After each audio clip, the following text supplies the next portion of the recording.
Democratic Constitution in South Africa.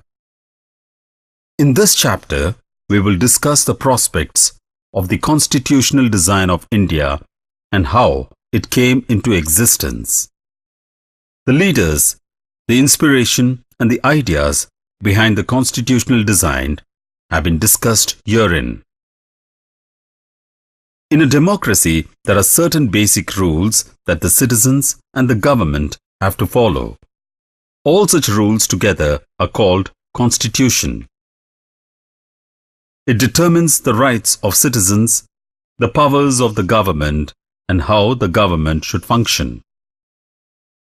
Nelson Mandela, who fought against black domination, was tried for treason by the white South African government.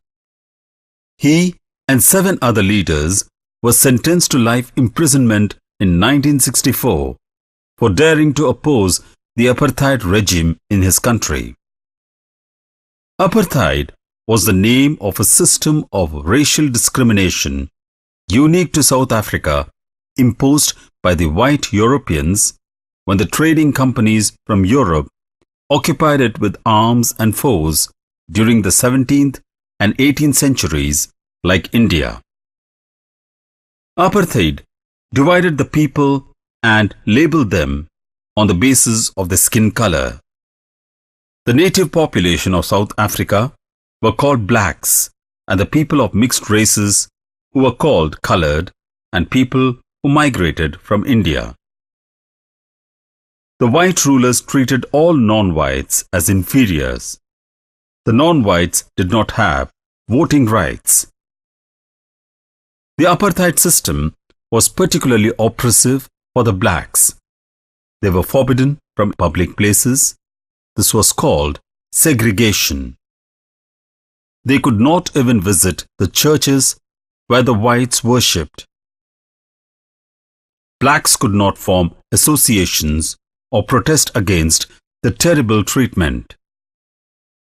Since 1950, the blacks and the Indians fought against the apartheid system. They launched protest marches and strikes. The African National Congress (ANC) was the umbrella organization that led the struggle against the policies of segregation. Several countries denounced apartheid as unjust and racist. Seeing the increase in protests and struggles against apartheid, the government realized that they could no longer keep the blacks under their rule through repression.